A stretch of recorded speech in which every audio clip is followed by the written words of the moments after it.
और भगवान की माया का जाल ऐसा है कि हर व्यक्ति को उसमें फंसना ही फंसना है। फंसेगा केवल वही नहीं जो प्रभु का भजन करता रहेगा,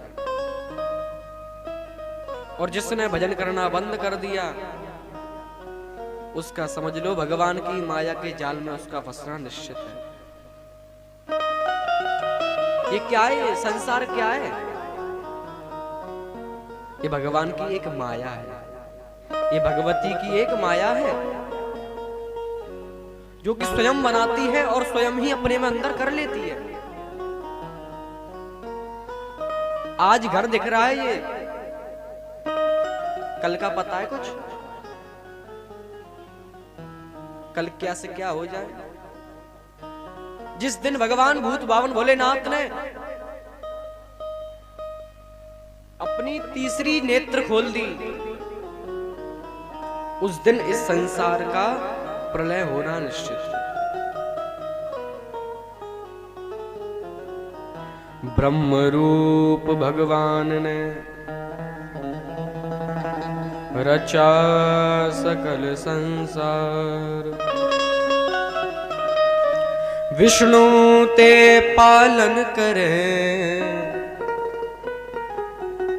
रुद्र करे संहार।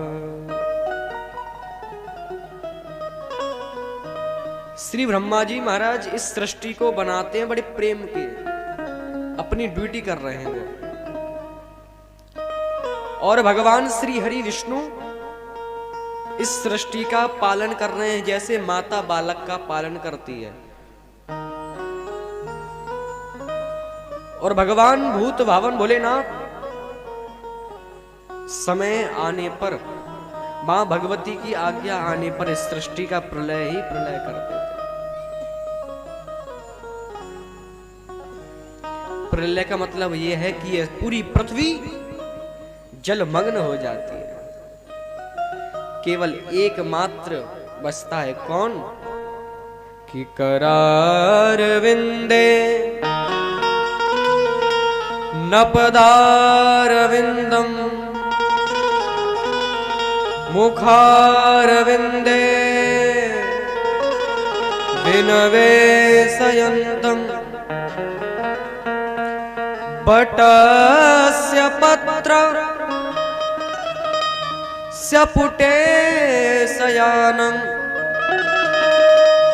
बालं मुकुंदम मनसा स्मरामि। केवल एकमात्र पूरी पृथ्वी पर जलमग्न हो जाता है। एकमात्र केवल एक बट का वृक्ष खड़ा होता है, वटस्य पत्र, उसके पत्ते पर एक छोटा सा बालक बाल मुकुंद उस पर विराजमान होता है। केवल संसार में वही बचता है, एक है और एक ही रहेगा। पहले भी था, आज भी है और कल भी रहेगा। उसको कहते हैं सत्य। आपने श्रीमद् भागवत सुनी होगी, उसमें श्री व्यास जी महाराज मंगला जब चरण करते हैं तो उसमें अंतिम में कहते हैं सत्यम परम धीमहि। यदि श्री व्यास जी महाराज चाहते तो वो सत्यम परम धीमहि की जगह कृष्णम परम धीमहि लिख सकते थे, रामम परम धीमहि लिख सकते थे, देवीम परम धीमहि लिख सकते थे, लेकिन नहीं, श्री व्यास जी महाराज ने सत्यम परम धीमहि कहा। इसका क्या कारण पता है? यदि श्री व्यास जी महाराज कृष्णम परम धीमहि लिखते तो कृष्ण भक्तों को लगता ये मेरा पुराण है,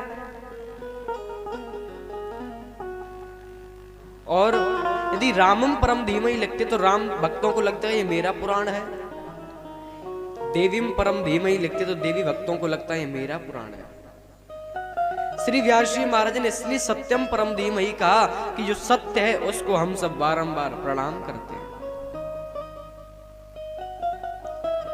श्रीमद् भागवत में नहीं, देवी भागवत में भी बुद्धि यानः प्रचोदयात्, श्री व्यास जी महाराज गायत्री मंत्र से मंगलाचरण किए थे। गायत्री कौन? जो भक्तों के कष्टों को दूर करे उसको गायत्री कहते हैं।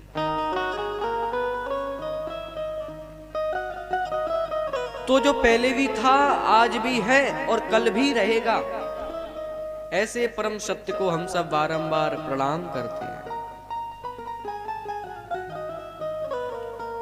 ये संसार ऐसा है महाराज, जो आपकी आज बड़ाई कर रहा है वह कल आपकी बुराई कर रहेगा। जिसका आप जितना भला करोगे उतना वो बुरा आपका करेगा, पीछे से पूंछ काटने में लगा रहेगा। यदि कुल्हाड़ी में होता तो पेड़ को काट नहीं देता, काट देता? बताओ। यदि कुल्हाड़ी में लकड़ी का बेंत लगा नहीं होता तो पेड़ कट जाता? नहीं कटता। अपना अपने को काटने में लगा। दो व्यक्तियों में लड़ाई चल रही थी माता जी।